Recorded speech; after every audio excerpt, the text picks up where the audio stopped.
नमस्कार, मी संजय बोकरे. आपण पाहताय जनप्रवास लाईव्ह. आज विषय आहे सांगली लोकसभा मतदारसंघ.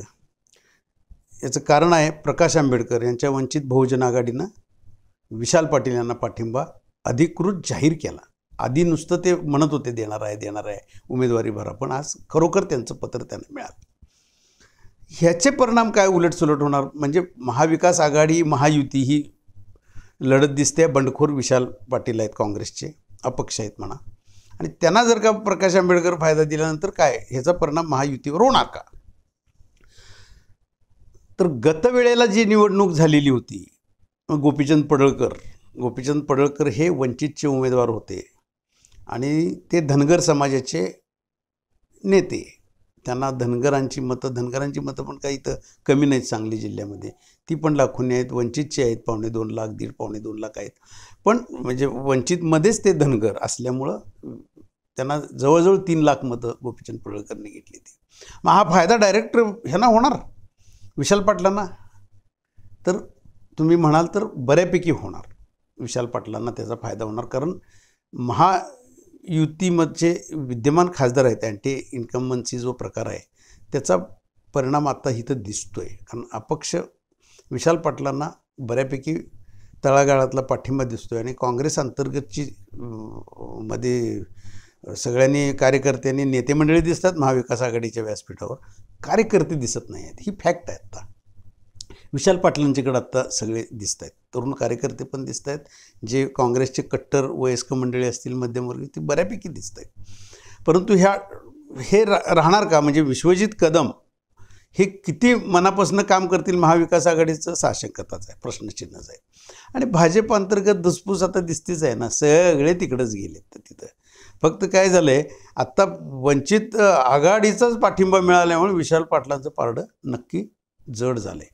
तर संजय काकांना आता जरा जोरात काम करायला पाहिजे, म्हणजे आहे त्याच्यापेक्षा जोरात करायला पाहिजे. ते करतायतच. आत्ता भारतीय जनता पक्षाची ठराविक जी मतं आहेत 2-2.5 लाख ती आहेतच. अगदी 3 लाख म्हटलं तरी काही चुकीचं होणार नाही. परंतु त्यांना घासावं लागेल, कारण वंचित बहुजन आघाडीची तिसरी म्हणजे प्रकाश शेंडगे जे होते ते काय प्रकाश शेंडगे काही नगण्य झाले, त्यांचं काहीच दिसत नाही. त्यामुळं ती मतं विशाल पाटील जर का आकर्षित करून घेतले, त्यांच्याकडं ते मतदान धनगर समाज, दलित, बौद्ध ही सगळी जर का मतं गेली तर विशाल पाटलांना त्याचा लाभ होणार आहे. फक्त त्यांचं चिन्ह जे पाकिट आहे ना ते शेवटपर्यंत पोचलं पाहिजे. ते अजून पाकिटाचा जो प्रचार व्हायला पाहिजे त्या पद्धतीनं होत नसला तरीसुद्धा ते आता डिजिटल मीडिया आहे, यूट्यूब आहे, त्याच्यामुळं ते अडचण येईल असं मला वाटत नाही. पण महायुतीला थोडं आता आत्मचिंतन करायला लागेल या ठिकाणी. आता ते मोदींची जी सभा होती तीही झाली नाही का? तर मोदींची सभा का झाली नाही? तर आमची सीट फिक्स आहे, निवडून येणार आहे, ह्या हवेत ते राहिल्याचं दिसतंय. आणि प्रकाश आंबेडकरांची जर का सभा झाली आणि प्रकाश आंबेडकरांची सभा झाल्यानंतर जो किती प्रतिसाद मिळेल त्याच्यानंतर विश्लेषण करणं आणि सोयीस्कर होईल. आत्ता तर एक नक्की आहे की विशाल पाटलांचं पारडं वंचित बहुजन आघाडीच्या पाठिंब्यानं नक्कीच जड झालेलं आहे. आणि संजय काकांना विचार करण्याची वेळ आलेली आहे, भारतीय जनता पक्षाला विचार करण्याची वेळ आलेली आहे. जे नाराज नेते आहेत ते अगदी भारतीय जनता पक्षातले नाराज नेते म्हणजे इतक्या टोकाला गेलेले आहेत की ते विशाल पाटलांना जवळजवळ उचलून झाले. अजित घोरपडे उघड शिव्या देऊ लागलेत विद्यमान खासदारांच्या कामकाजाबद्दल. विलासराव जगताप शिव्या देऊ लागलेत. आणि तासगावच्या सुमनताई आमदार आर पाटलांच्या पत्नी आणि त्यांचे चिरंजीव रोहित हे सुद्धा काय करतायत?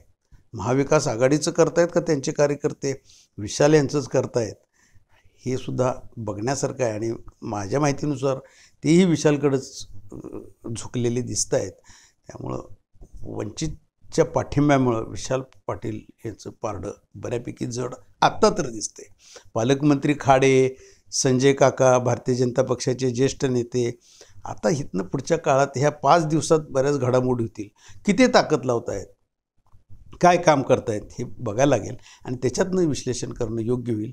आज इथंच थांबू, उद्या पुढच्या भागात.